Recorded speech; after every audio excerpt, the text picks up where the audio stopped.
Olá pessoal, está no ar mais um episódio do BorbaCast, dessa vez num formato diferente, em áudio e vídeo. E o entrevistado dessa vez é o Tedi Correia, do Nenhum de Nós.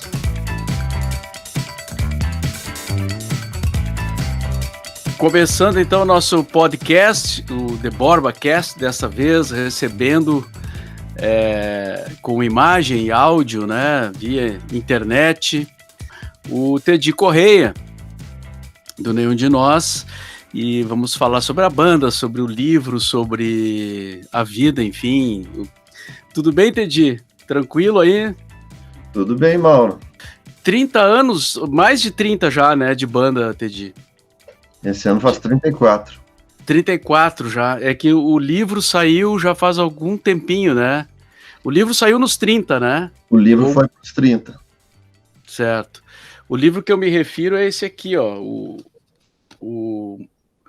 Uma Obra Inteira de uma Vida, do jornalista Marcelo Ferla. Falaremos melhor sobre o livro na sequência. 34 anos de banda, tu chegou a imaginar que ia chegar em algum momento, assim, de que a banda era uma coisa que ia ter uma longevidade, como está tendo, Tedi? Ou para ti é uma surpresa, assim? Eu acho que é surpreendente a gente conseguir levar ela desse jeito até hoje. Porque trabalhar com banda no Brasil é difícil.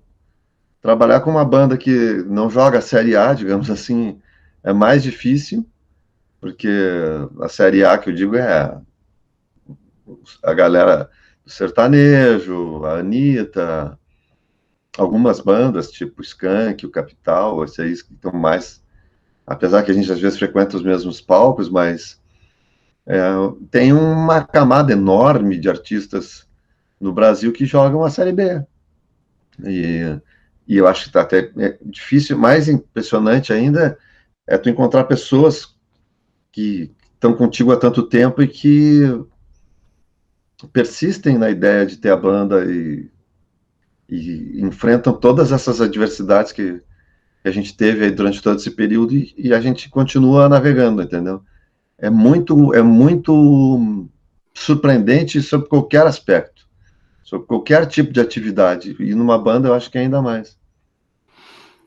Mas, de qualquer maneira, agrada a vocês essa possibilidade de estar com a banda até hoje, né? Imagino.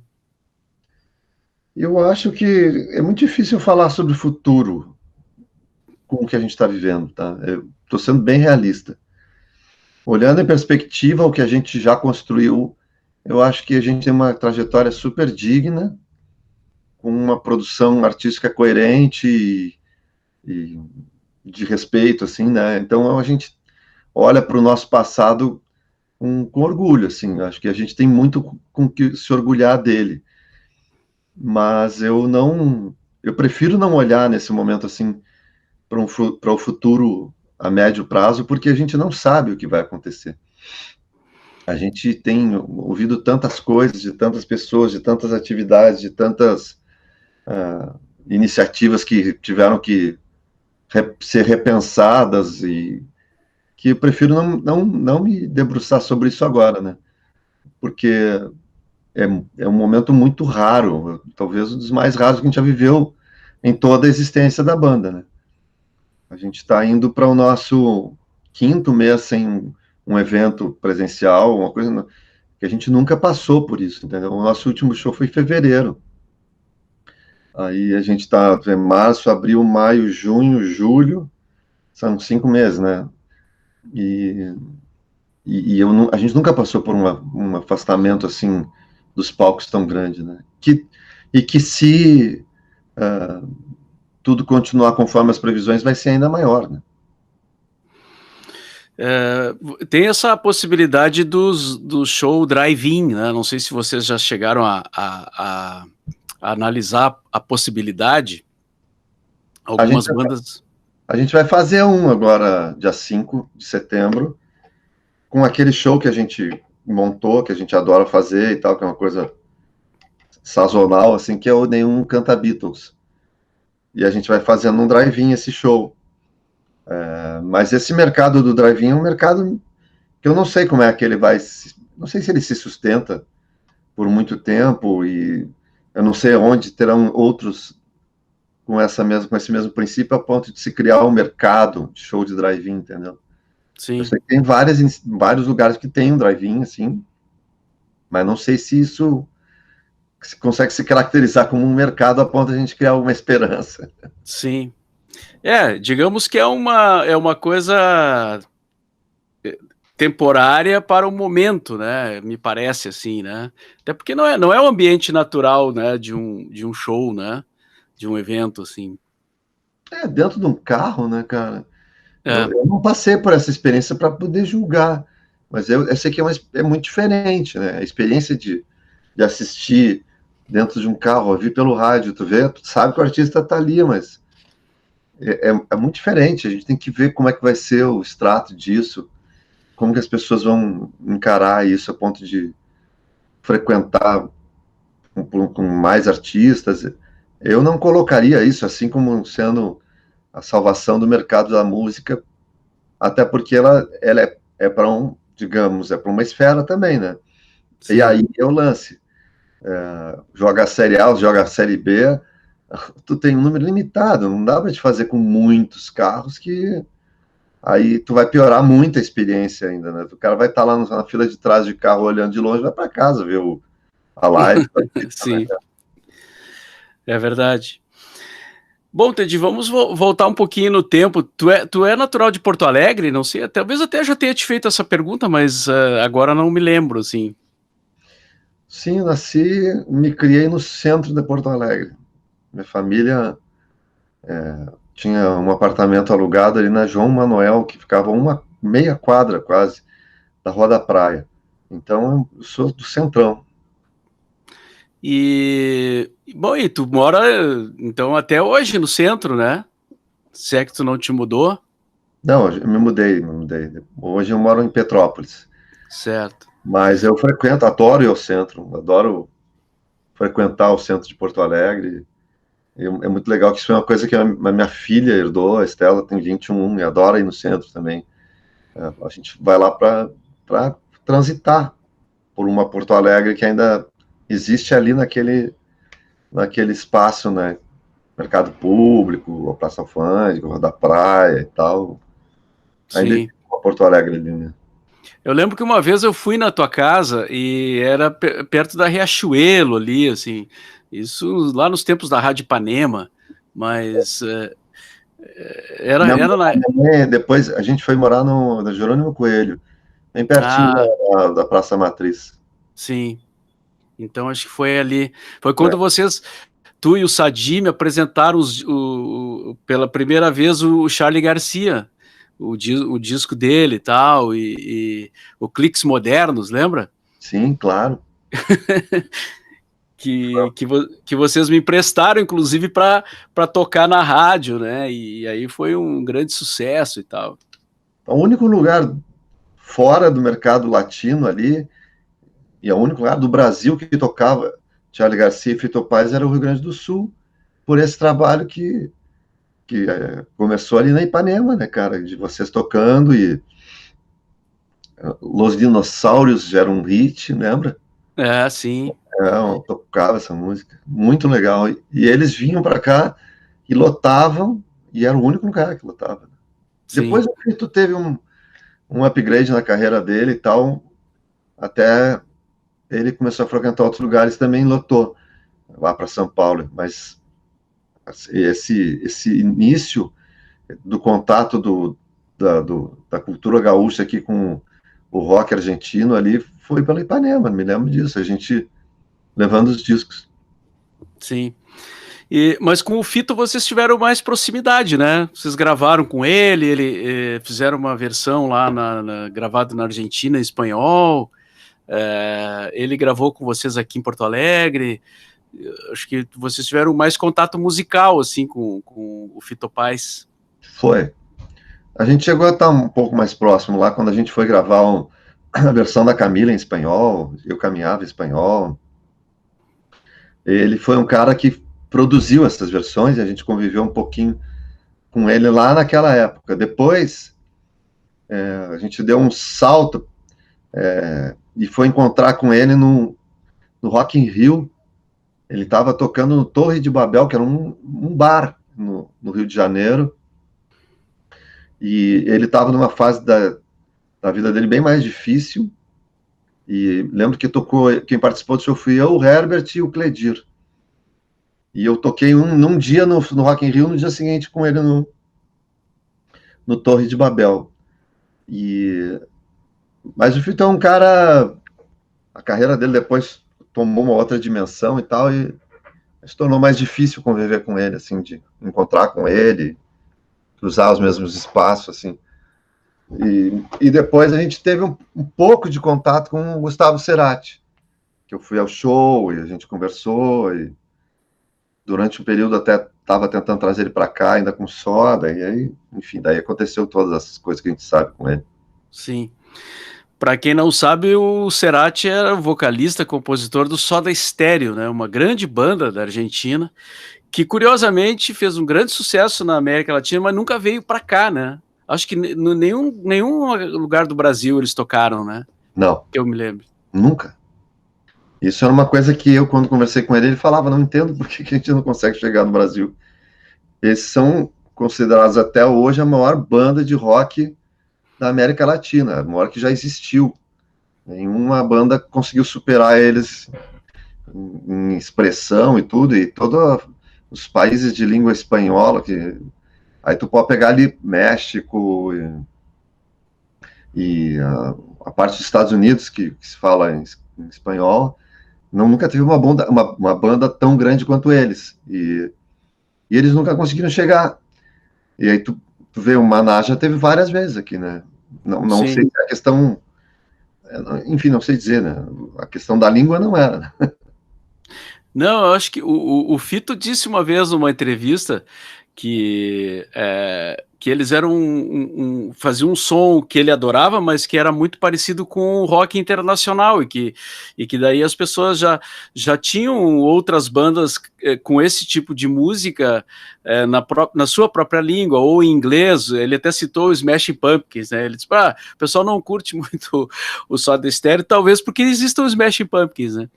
Mas é uma tentativa de explicar, né? Talvez se tivesse sido lançado uma música aqui, né? Embora a gente tenha tocado na rádio, mas eu digo uma gravadora lançar, assim, que teria. Nunca tentou muito seriamente, isso eu posso te dizer. Na época que eles estouraram com o Canção Animal, que foi um disco que varreu ali toda a América, não sei o que, os caras aqui não se interessaram em lançar. Isso sempre foi complicado, cara. Eu tive um convívio com o universo de gravadora ali de lançar artistas. Me lembro de um projeto que eu participei com o Alejandro Sanz, que era um cara que na época que se fez essa tentativa no Brasil, ele vendia mundialmente, ele vendia muito mais discos que a Madonna, que já vendia muito naquela época. Era o artista que mais vendia da Warner. E eles foram tentar fazer o lançamento aqui, um disco todo em português. Eu fiz as versões, ensinei ele a cantar e tal. Mas sempre tem umas coisas complicadas, cara. O cara do marketing da gravadora nunca se apaixonou pelo projeto, aí não fez muito por onde ele tocar. E aí um dia o cara vai lá e estoura com aquele Coração Partido numa novela. E aí veio e faz show até hoje no Brasil, de vez em quando. Sim. Não, são os mistérios, né, do mercado e os mistérios da própria música, né? E, bom, só para completar a história do Cerati, depois ele teve o acidente, aí ele ficou um tempão em estado de coma, né? Ficou, acho que mais de um ano. Foram 4 anos. 4 anos em estado de coma, é uma coisa incrível, né? O que aconteceu com ele, depois veio a falecer. Bom, mas vamos seguindo aqui na nossa conversa aí do Nenhum de Nós e tal. O livro eu achei muito legal, assim, porque ele fez uma abordagem, né, bem jornalística com as informações, assim, com as pessoas que tiveram envolvimento com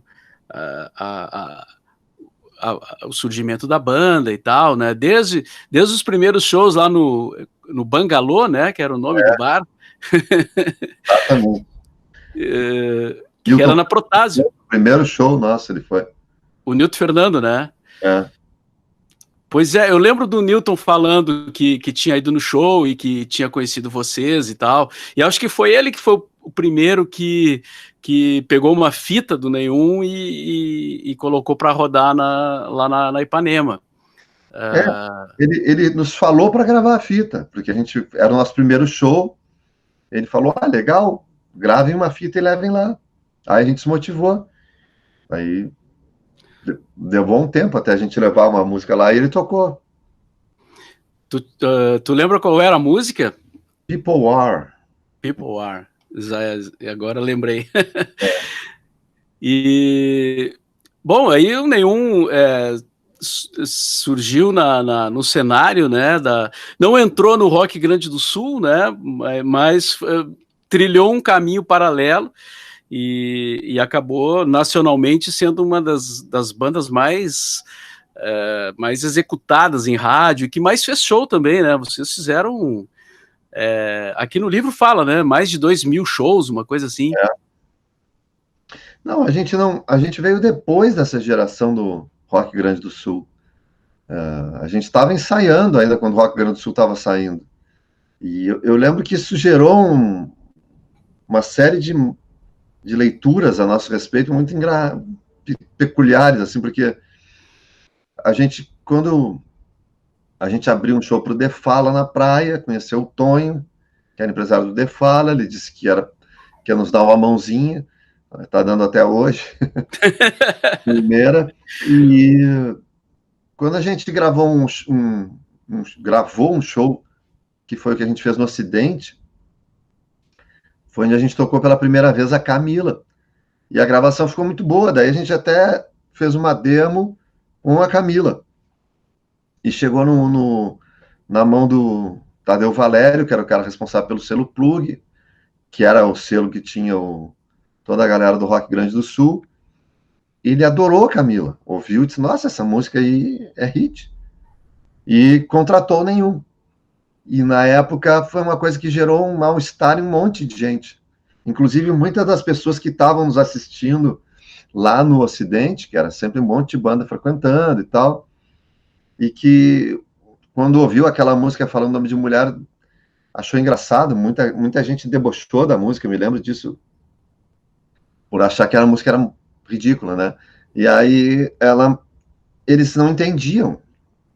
E por que uma banda que ninguém conhecia do Rio Grande do Sul tinha sido contratada, quando pela ordem natural das coisas tinham outras pessoas que deveriam ter sido contratadas antes de nós, outros artistas. Isso foi tão forte na época que quando saiu o single de Camila para ser trabalhado, as rádios de Porto Alegre não quiseram tocar. Porque elas diziam: não, isso aí é banda armação da gravadora. Eu achava muito engraçado dizer: cara, gente louca, cara, porque se eles fossem fazer uma banda armação, ia botar uns caras bonitos, não nós. Fazer uma banda. Mas foi isso, eu me lembro assim, as primeiras informações que a gente recebeu, o Tonho dizendo assim: cara, a gente tá com um problemão aí. Aí eu falei: mas o que tá acontecendo? Não, as rádios não querem tocar.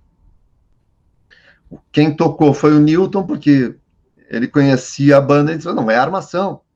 Mas eu me lembro que tiveram comunicadores da época, prefiro não declinar o nome, não é tu, mas eles tomaram um bode com a banda que dura até hoje. Gente que considerou nenhum de nós sempre um furão na história e tratou nenhum de nós o resto da sua existência, mesmo depois de 17 discos, com uma visão bem pouco generosa. Sim. E eu lembro que eu acho que tinha também um pouco assim de ranço, porque o Nenhum não era uma banda de rock and roll, né? Esse rock and roll mais direto, assim, com base em Chuck Berry, guitarra, bateria, baixo, assim, né? Não sei se isso tem a ver ou não, mas eu tenho uma vaga lembrança, assim, de que eu ouvia algumas pessoas falarem, assim, né? E isso sempre foi muito forte aqui, né, em Porto Alegre, essa coisa desse rock and roll, assim, né? Que daí facilitava a vida do TNT, do Cascaveletes, né?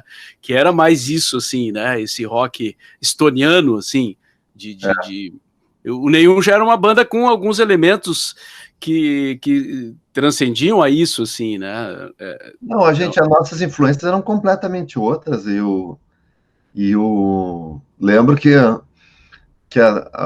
uma das críticas que saiu nas revistas do Centro do País nos classificou como um disco gótico, o primeiro disco do Nenhum de Nós. E pelos sons de guitarra, pela coisa mais sombria das músicas, e a gente mesmo reconhecendo que as influências passavam por Talking Heads, passavam por David Bowie, passavam por The Cure. Não era a vibe da galera aqui, não era ska, não era reggae, não era... Apesar de a gente tocar e gostar muito de The Clash, que tinha esse diálogo, assim, então isso favorecia. E era engraçado também, porque como as pessoas já estavam de má vontade, elas vinham tratar o trabalho de um de nós com descaso, assim, achando que era um discurso vazio. E a música que estourou é a Camila, que é uma música que fala de violência e abuso contra a mulher em 1986. Ou seja, era uma música com um tema pesado, difícil, que se mostrou super atual em todas as nossas histórias, assim, vividas em palco, em camarim, todo mundo falando, trazendo esse tema. O Cazuza gravou a música por causa disso. A música tem uma história até hoje associada com isso, mas as pessoas eram tão ambientes que elas não queriam ver a qualidade do que o Nenhum fazia, entendeu? Eu vou te dizer assim, até, pô, Mauro, tu conhece a nossa aldeia como poucos. Foi uma coisa muito chata que a gente passou por aqui, sabe? Esse negócio de ter sido hostilizado assim por uma camada do meio do mercado e inclusive eu gosto sempre de fazer uma referência que os primeiros que imediatamente assim trataram de reconhecer que tinham um ranço e combatê-los, digamos assim, ou seja, ficar do nosso lado foram os caras do The Fala e o pessoal dos Replicantes, com quem a gente tinha uma relação e a gente fez shows em conjunto com eles e tudo. E mesmo assim, eu me lembro deles falarem, bah, velho, a galera não gosta de vocês. Me lembro deles falarem. O que eu vou fazer, né? Mas aí tinha também a coisa dos Engenheiros do Havaí, né? Que tinha uma rixa com a banda, assim, mas eu acho que ali também tinha muito do discurso, assim, né? Me parecia que era uma maneira, assim, também de gerar comentários, né? Acho que o Humberto e o Carlos, eles usavam isso muito bem, assim. Tanto é que depois tu acabou te entendendo com o Humberto, né? Pelo que me consta, não sei ao certo, até aproveito para te perguntar. Nós nunca tivemos uma atitude tão pouco generosa em relação a eles como eles tiveram com a gente, assim. E isso a gente sabe porque eles falavam na mídia, eles falavam, foi a estratégia deles, e isso assim, tá, todo mundo nos pergunta, vocês têm alguma coisa? A gente nunca teve. Passado o tempo, e a gente se tornando pessoas mais maduras, a gente inclusive convidou o Humberto, ele participou de um show nosso no Planeta Atlântida. Sim, eu ouvi falar isso. E a gente, pô, quando eu lancei o segundo livro, a gente foi fazer um show juntos em Goiânia, eu fui lá, bati na porta do quarto dele, fui lá, dei livro de presente para ele. Aí, as famosas águas passadas, né? Mas isso ficou muito marcado, tem muita gente. Eu vou te dizer que eu não sei quem alimenta isso até hoje, mas tem muita gente que é fã dos Engenheiros, se tu procurar em postagens do Nenhum, falando coisas do Nenhum, tem sempre alguém provocando, que é fã dos Engenheiros e acha que isso ainda existe, e não existe. Entendeu? É uma coisa que hoje fazem 30 anos, entendeu? E hoje a gente tem uma relação super boa e tranquila entre eu e Humberto, assim, a gente não se conversa, se encontra, é uma conversa normal de duas pessoas maduras, entendeu? Mas os fãs, tu sabe como é que é? Uma vez que eu escrevi um negócio que era uma brincadeira com quem já tinha a intimidade que eu tinha com ele, de a gente se falar e tal. Nossa, os caras interpretaram de um outro jeito, falaram horrores. Aí aquela vai um pouco da demência do fã, né? Não de todos, mas dos que são cegos, entendeu? Tem muita gente que é público das duas bandas, adora as duas bandas e acha super bom e guarda boas recordações dos encontros que a gente teve e pronto. Acho que cada um seguiu o seu caminho e a gente, como é que é a expressão que se fala hoje? Luta com isso, né?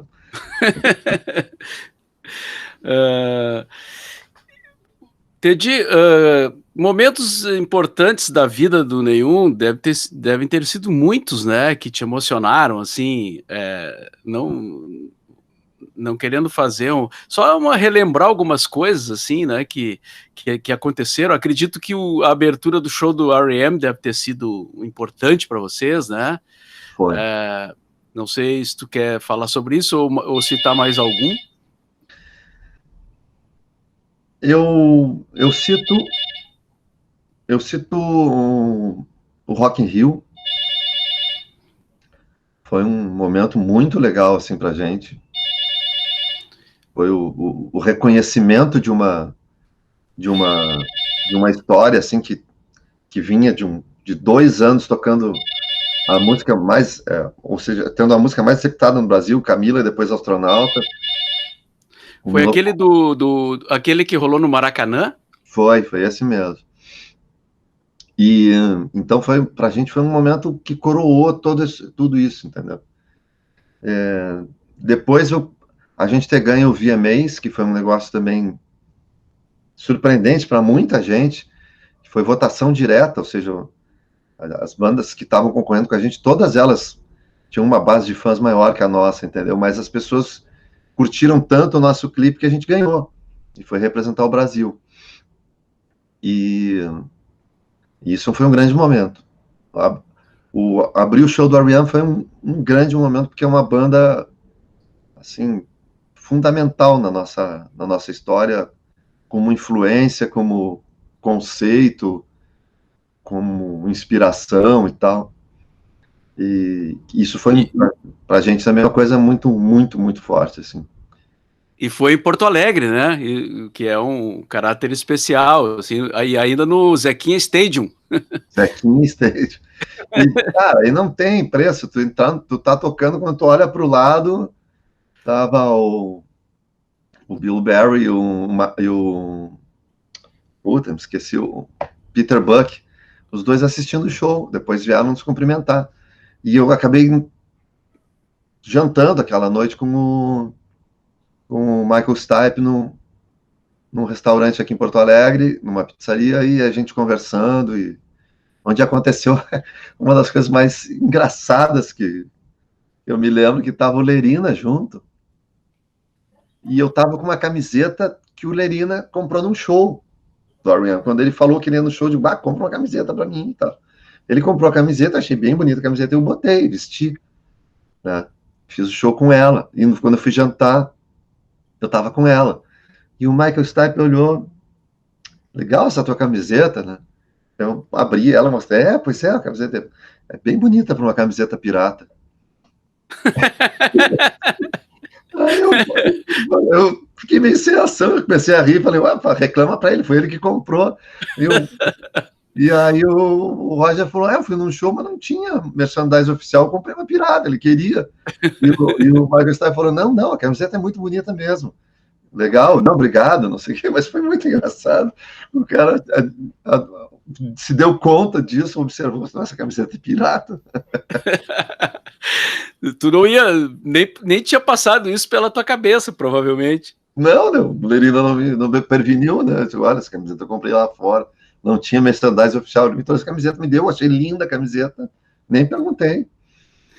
E o Michael Stipe, então, come pizza, já sabemos agora dessa informação, né? Mas come bem pouco. Ele não é vegetariano? Não pediu pizza de integral? Eu acho que foi bem isso mesmo. Aquele show foi muito legal, né, cara? Pela presença de vocês, pelo show. Em Porto Alegre também foi uma noite histórica, né? A gente vê o R.E.M. aqui em Porto Alegre, na zona norte da cidade, né? Foi realmente muito especial, assim. Eu tinha visto eles antes em Roma, num show que eu cheguei em Roma e aí eu vi que tinha o show e fui pro lugar lá. Não tinha mais ingresso há muito tempo, né? Mas os cambistas estavam vendendo na entrada e aí eu me dei conta que eles não vendiam por um valor exorbitante, assim, né? Não era 3, 4, 5 vezes mais, era um pouco a mais, assim, né? Então comprei e assisti. E no primeiro acorde que eles deram no show, caiu o som.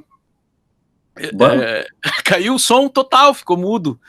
E eles ficaram ali no palco e tal, daí não voltou. Aí eles saíram do palco e o show ficaram alguns minutos naquela espera, né? E aí eles voltaram, começaram a ligar os instrumentos e tal, e testar, e aí o som começou a voltar, e o Michael Stipe falou: vocês sempre fazem isso aqui com as visitas, né? E aí o show rolou e tal, né? Eles estavam naquela época ali, tinha recém estourado Losing My Religion, que era o hit mundial, acho que foi o maior hit deles, né? De todos os tempos.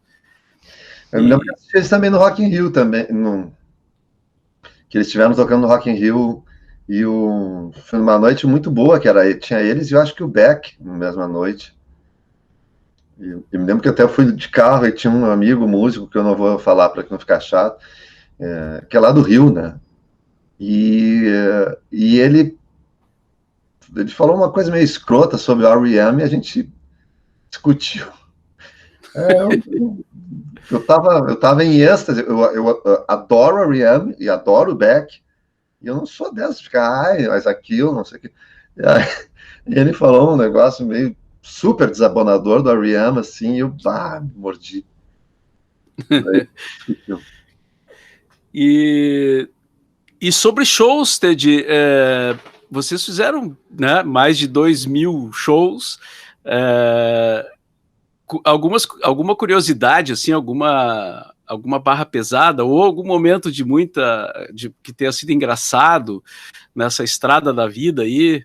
Pode ser do Rock in Rio, pode ser de qualquer outra cidade do interior do Brasil. Cara, a gente teve momentos tensos, graças a Deus não foram muitos. Houve momentos tensos, né? Houve momentos tensos, assim, lá em 90 mesmo, que foi quando a gente estava gravando o terceiro disco, de uma feira que a gente foi fazer um show, e a estrutura era horrível, e aquelas coisas que... Cilada. Foi a única, assim, que eu me lembro de ter sido uma grande... Teve uma outra coisa, assim... O Tony sempre foi muito zeloso por isso, então, cilada mesmo, a gente não... Talvez essa tenha sido uma. E isso, de uma certa maneira, chegou na gente, assim, né? De uma certa maneira, não, chegou. Foi assim, só para citar um exemplo, era um lugar que o ambiente estava meio tumultuado. E a estrutura que tinham colocado à disposição realmente não era adequada para fazer o show. Mas eles nos obrigaram a fazer o show. E lá pelas tantas, quando os nossos roadies começaram a montar o palco, estava um clima confuso, e as pessoas em cima do palco, não sei o quê, e a gente tinha que montar e já passar, e já tocar, e aquela confusão, e não sei o quê, e tinha um cara que estava meio embriagado em cima do palco, assim, e o pessoal da produção ali, nosso amigo Dante, tentando lidar com todas as situações complicadas que estavam surgindo, e os holds tentando limpar o palco para trabalhar, e esse cara que estava em cima do palco meio embriagado, assim, atrapalhando. E aí um hold pegou e, pô, desce aí do palco, não sei o que, o cara, não vou descer do palco, não sei o que, não, desce aí que a gente precisa trabalhar, não vou descer, não sei o que, levou o cara até a escada do palco e jogou o cara lá de cima. Então, era o prefeito da cidade. Nossa! É. Qual cidade é essa? Velho, Natividade, no interior do Rio de Janeiro. A coisa ali não era fácil. Não foi. O Engenheiros, quando eles tocaram no mesmo Rock in Rio de vocês, né, do Maracanã, que teve o Guns N' Roses, né, foi aquele fatídico que deu uma superlotação e ingresso falso e tal, e eles contaram que eles tiveram muitos problemas para arrumar o palco, né, porque eles tocaram antes do Bon Jovi, vocês eu não lembro, para quem vocês abriram assim, né, o show, mas o Engenheiros teve uma dificuldade muito grande de arrumar o palco, porque o pessoal da técnica do Bon Jovi não foi nada amistoso, assim, para, né, tipo, não, aqui vocês não podem ficar, não, aqui não pode ter amplificador, né, esse tipo de coisa, assim. Vocês chegaram a passar por isso também, nesses grandes eventos, assim? Cara, nesse evento em especial aconteceu um negócio, eu sempre conto essa história porque ela é muito interessante. Nesse evento especial, a gente ia tocar num horário mais cedo, Capital, acho que tocava na mesma noite.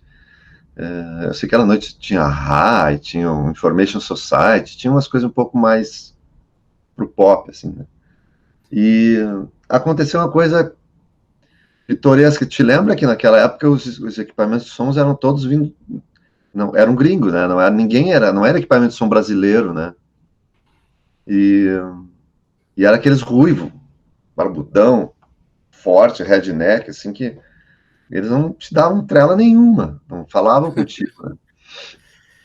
E eu lembro que quando a gente passou o som, eles já trataram a gente de um outro jeito. E quando a gente foi fazer o show, eles estavam do lado ali assistindo, cara.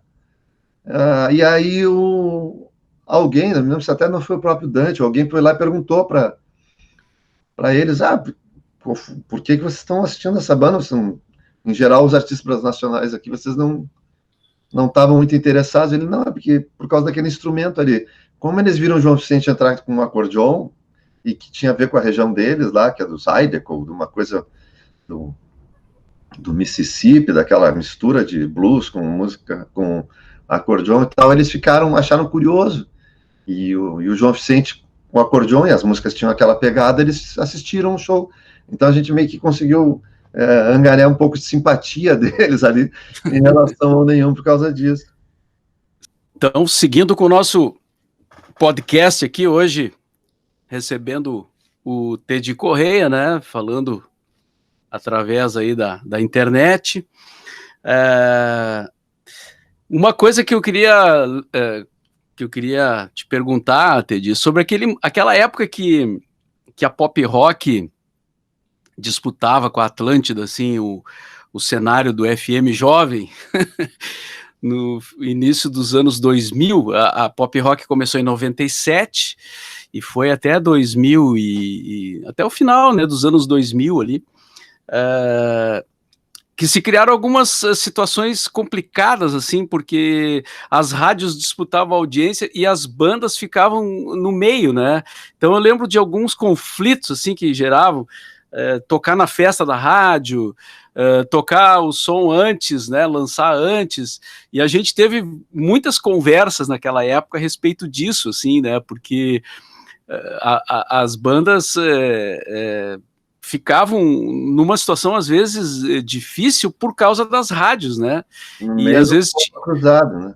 Exatamente, e às vezes tinha que tomar partido, como se fosse tomar partido, porque na verdade não era, né? Vocês estavam ali para fazer o trabalho de vocês, né?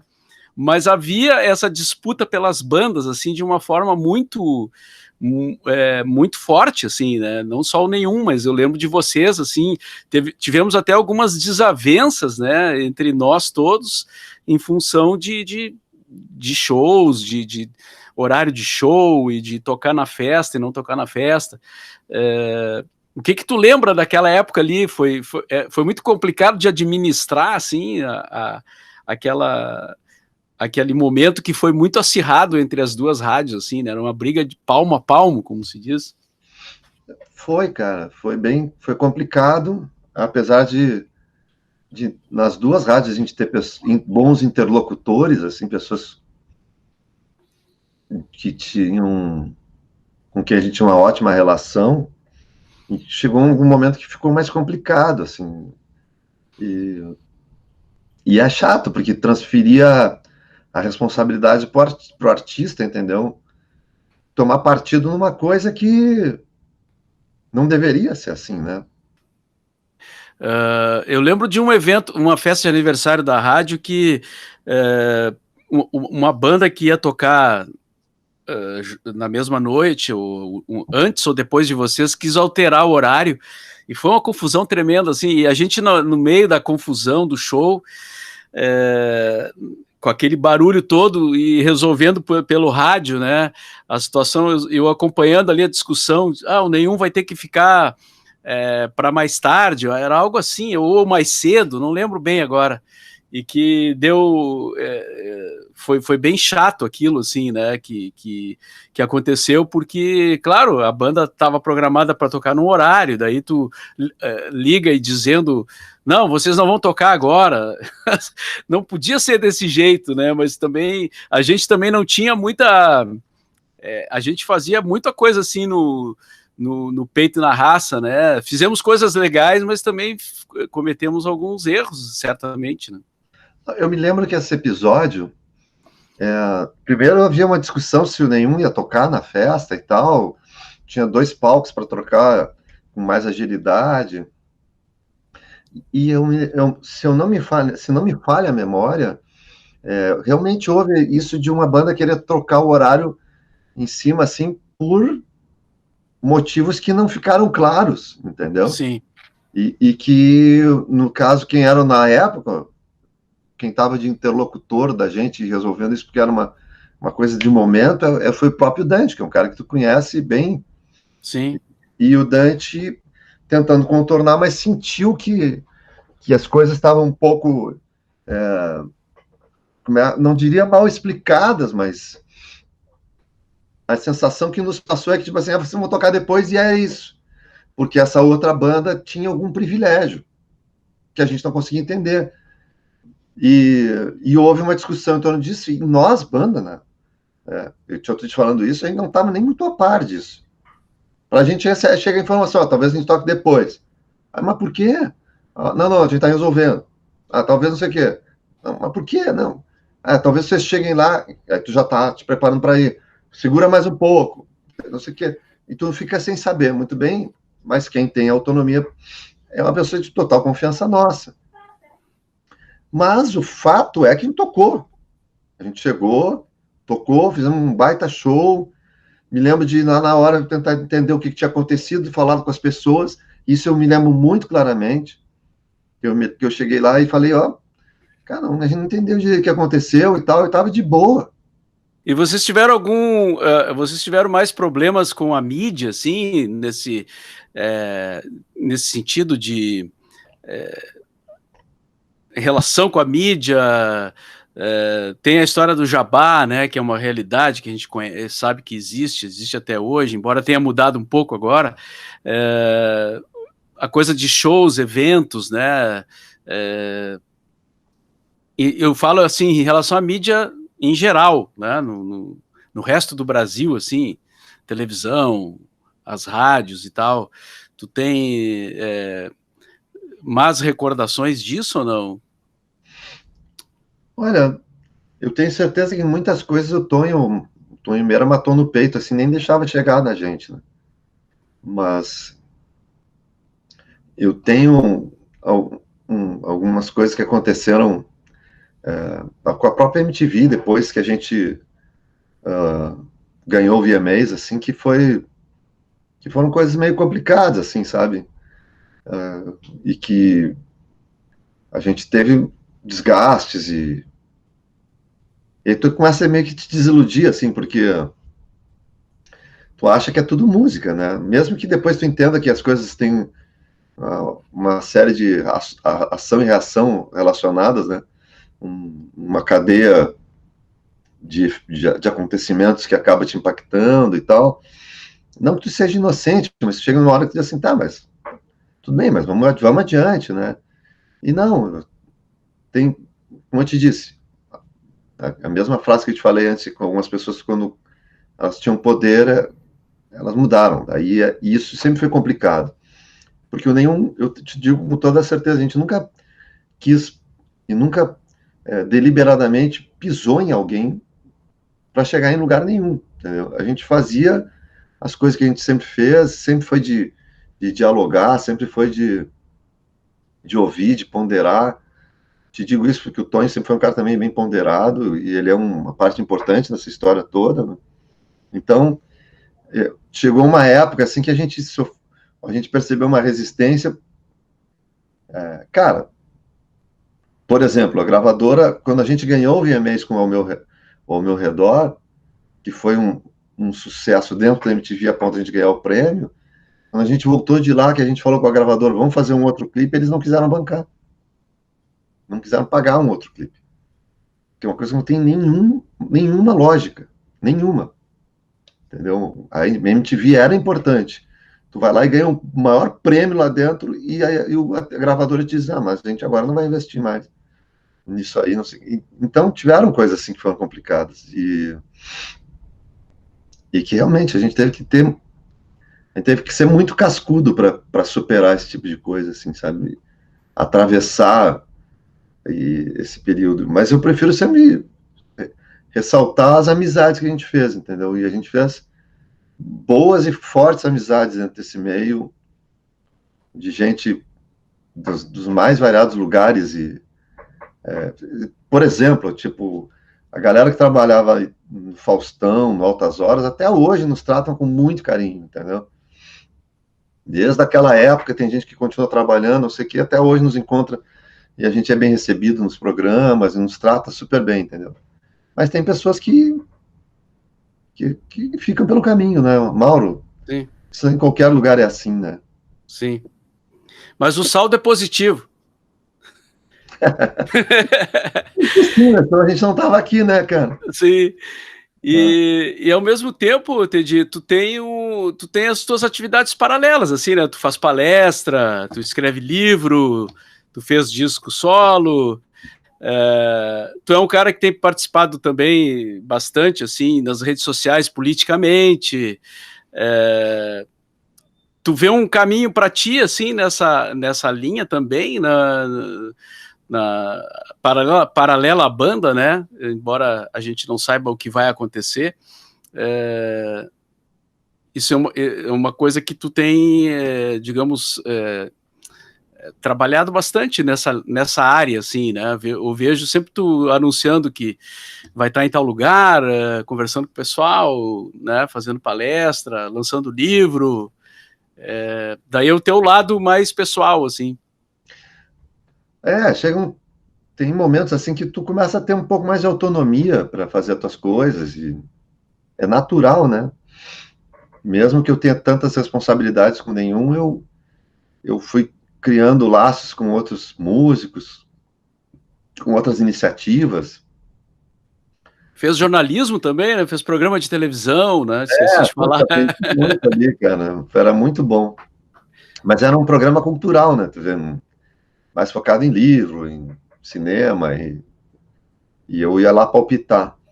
Mas essa autonomia vai se criando.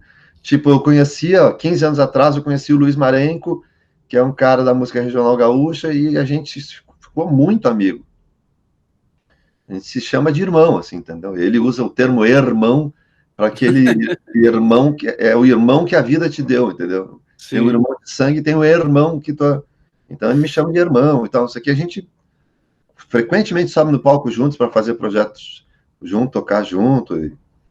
E eu acho que também tem uma autonomia de opinião, e se eu posso te dizer assim, é que com o passar do tempo a gente foi aceitando, entendendo que o nenhum não tem uma unidade de pensamento na política. Seria impossível, são 5 caras, né, cara? Mas eu não me impede de me manifestar, eu vou lá e falo, e a gente acaba pagando um preço, ainda mais hoje em dia, né, porque eu acho estranho, tá, Mauro? A gente se acostumou com os artistas terem posicionamento, e eu acho estranho que no momento que a gente vive, até artistas que são considerados politizados não se manifestar, entendeu? Eu acho, me causa surpresa. No momento grave, né? E já vem de tempos, eu observo a movimentação de alguns colegas, entendeu? Porque às vezes me é cobrado algumas coisas. Por ser um artista, por ser um cara que se manifesta, pela responsabilidade que eu tenho com o meu público, alguns caras fazem a comparação e tal. E aí quando tu diz assim, por que não fica quieto que nem... Aí tu, mas não acredito. Aí tu vai lá, vai ver as redes sociais de um outro colega, e realmente não tem nada, nenhuma referência a nada, entendeu? Nem a Covid, nem nada. E eu não consigo ser assim. Eu me manifesto, e procuro sempre estabelecer pontes, eu não sou daqueles que não fico desmerecendo opositores do campo ideológico, porque eu acho que daí a gente realmente começa a pregar só para os convertidos. Eu não sou desse princípio, eu gosto de manter as pontes, entendeu? Tem gente que não consegue entender e às vezes se manifesta de outra maneira. Me lembro que esses dias mesmo alguém falou, não, mas o Teti sempre respeita a opinião de alguém que está no outro campo, entendeu? E eu respeito. Eu não parto do princípio que alguém ali mereça ser tratado de outra maneira, porque aí sim, eu estou fechando a porta e estou falando para mim mesmo, para o meu grupo, né? Sim, mas também se tu não debate as coisas, né, não há troca, né, então fica um discurso direcionado tanto de um quanto de outro, né? E eu tenho procurado manter essa porta, assim, eu uso um linguajar, às vezes tem pessoas que me dizem assim, mas eu sei o que tu quer dizer, mas essas pessoas não vão entender, então faz parte da história, né? Se elas não estão entendendo, eu não vai ser xingando que eu vou fazer elas entender, né? Sim. Ou fazer elas refletirem a respeito, alguma coisa assim. Mas eu vejo isso, eu tenho muita troca com... A gente tem um grupo no WhatsApp onde tem muita gente da arte, assim, e que a gente se questiona muito sobre isso. Como tem artista que pousa de politizado, entendeu? Que faz um discurso dentro das letras até um certo ponto politizado, mas na hora de conclamar, de questionar, de propor uma reflexão, se omite, né? Sim. Eu não consigo ser, e eu acho que isso, Mauro, é uma coisa que determina alguns caminhos que a gente possa vir a tomar daqui para frente. Porque se as fissuras ideológicas se tornarem maiores a ponto de começar a afastar uma coisa da outra, paciência, vai ter que ser assim. Sim. Embora a gente tenha falado ali no início, Tedi, como a gente está chegando ao final aqui da nossa gravação, eu tinha pensado em perguntar, para encerrar, assim, passada a pandemia, o que tu pensa a respeito, assim, do Nenhum de Nós, por exemplo? Vocês têm algum plano? Vocês já pensaram assim, não, a gente vai tocar até completar tanto tempo de banda, ou enquanto tiver gente querendo ver show, a gente vai fazer? O que vocês têm, assim, tem algum planejamento ou não? Isso, claro, sem a pandemia, né? Considerando que vem a vacina e que as coisas voltem ao normal, assim. Bom, Mauro, primeiro eu acho que nunca mais vai voltar a ser o que era antes. Tá? Porque senão a gente vai ter comprovado que a gente não aprende com as experiências. Então, se a gente não aprender com as experiências, e isso se refere inclusive à experiência humana, de relacionamento, se a gente não aprender com isso, aí realmente eu quero crer que a humanidade falhou e muito, mas eu creio que existe um aprendizado muito grande em relação a isso, então vai ser diferente. A partir disso, eu te digo que esse tempo que nós todos estamos afastados envolvem muitas experiências pessoais que nós não compartilhamos e que vai, de alguma maneira, impactar a banda, eu acho. Quando nós voltarmos, a gente vai ter que sentar e ver qual o efeito dessas experiências em cada um. E eu falo isso porque eu acho que é o natural, porque é o que vai acontecer com todo mundo.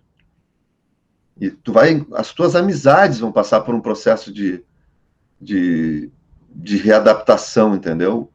Algumas pessoas que tu considerava próximas, talvez quando tu tiver em contato, vai te dar conta que elas já não são mais tão próximas. Algumas pessoas que tu manteve o contato, tu vai ver que elas realmente ganharam importância na tua vida.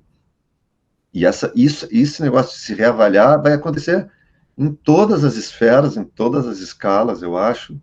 E a banda não é diferente. Eu tenho na minha cabeça um planejamento para o Nenhum que eu sempre procuro manter com um período, digamos assim, de projeção que não é muito largo, porque não tem muito sentido tu ficar planejando isso. Nunca foi assim. A gente imagina para daqui a um ano, daqui a pouco nós vamos fazer 35 anos, eu acho que tem que marcar isso, entendeu? Esse acontecimento é importante. Mas eu não consigo imaginar muito adiante, porque a própria história recente, envolvendo, por exemplo, a pandemia, o mercado de música, a nossa subsistência, a nossa relação interna, tudo sofreu um impacto disso.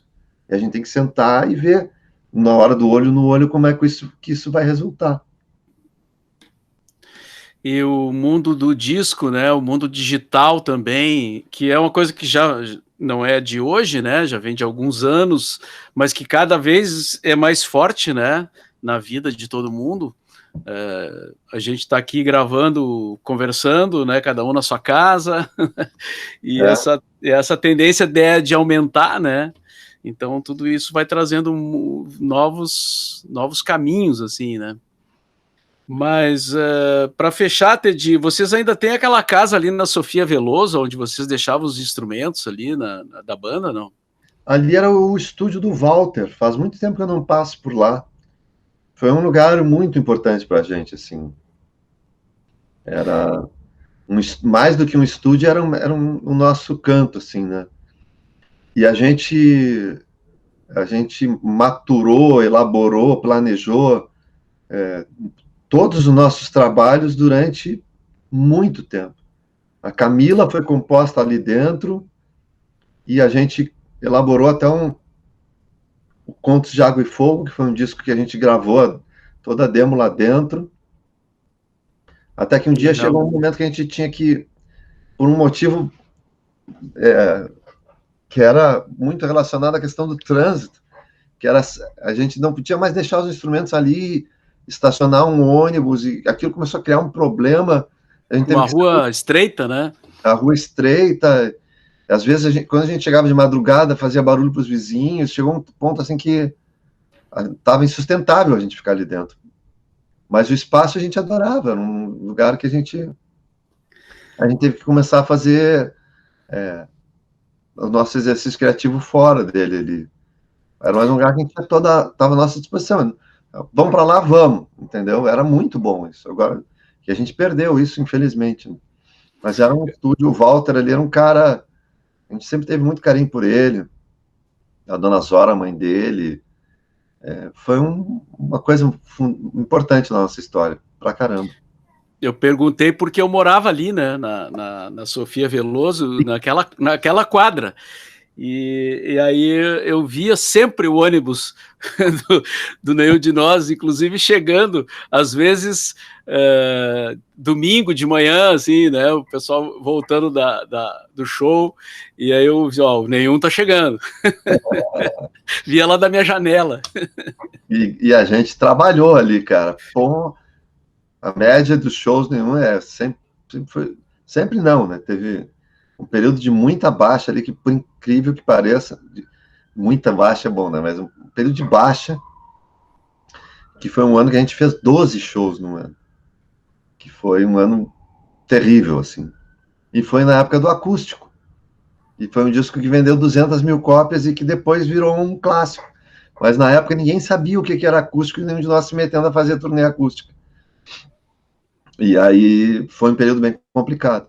Mas depois, a partir do Mundo Diablo, ali que é 96, a gente teve uma média sempre excelente de shows por ano e conseguiu manter até agora, né? Até a pandemia. E muitos shows. Bom, o Teatro São Pedro, vocês fizeram, sei lá quantos, né?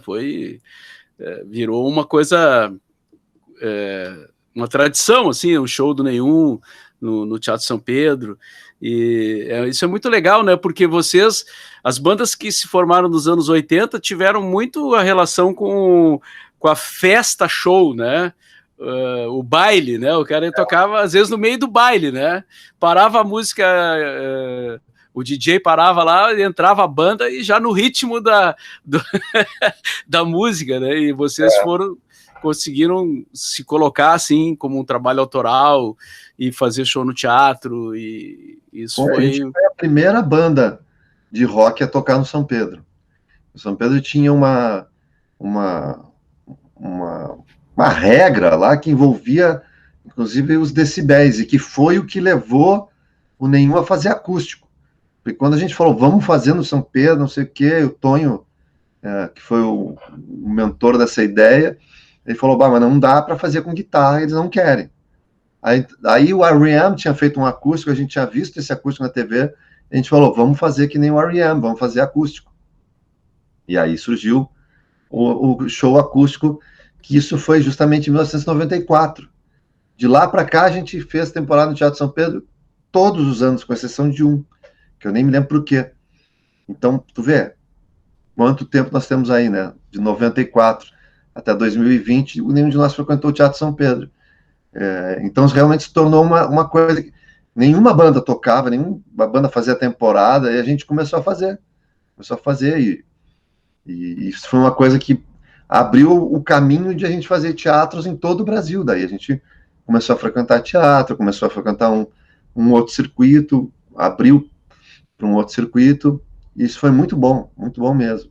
Porque festa show cansa, velho, vou te falar. Entrar no palco 1h30, 2 da manhã é muito ruim. A festa show em si é bacana, mas para a banda é muito cansativo, e tu trabalha no limite, assim, da atenção das pessoas e tal, tu trabalha exigindo demais do público, porque quando tu vai ver, o teu show tá terminando às quase 5 da manhã e o público já tá cansado. Sim. Então o teatro é um bálsamo.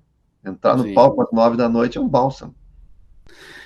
Dá para dizer que vocês foram uma espécie de Tangos e Tragédias do pop rock. Não tenha nenhuma dúvida, mas eu dou o devido crédito para uma banda que nos inspirava muito a fazer isso, que é o Saracura, que tinha o Nico, que era do É verdade. O Saracura era... Eu fui a teatro, eu não fui neles do São Pedro, acho que eles não tocaram no São Pedro. O Saracura não é uma banda de rock, mas era muito rock, né? Mas eu assisti muito show do Saracura. E nosso sonho era fazer teatro muito inspirado no Saracura. Legal. O Saracura que... eu me lembro de ter visto eles no Araújo Viana. Me lembro bem de um show no Araújo Viana, que foi o primeiro show que eu vi em Porto Alegre, assim. Me marcou por isso, assim, né? Eu chegando do interior, como diz a música do Raul Seixas lá, inocente, puro e besta, né? Fui parar no Araújo Viana e tava lá o Saracura tocando e tal. Então, grandes momentos aí da nossa música. Verdade. Teddy, muito obrigado aí pela tua disponibilidade de conversar aí nesse formato que não é rádio, mas que é um pouco rádio também, né? Que tem elementos do rádio, que é o podcast. E então te agradeço aí o teu tempo, né? A tua disposição. E te pedir desculpa aí por alguma coisa que a gente tenha feito de errado com a banda no tempo ao longo dos anos. Mauro, uma coisa eu posso te falar, tu tem crédito, Mauro. O teu saldo está positivo. Ah, que bom, é bom saber. Muito obrigado aí, então, e um abraço, e que a gente possa... Ó, já estão me chamando aqui, ó. Que a gente possa se encontrar, então, em breve, né? Fisicamente. Presencial, um encontro presencial. Encontro presencial. Obrigado aí, Tedinho. Grande abraço e nos falamos. Pra ti também, Mauro. Tudo de bom. Te cuida aí, velho.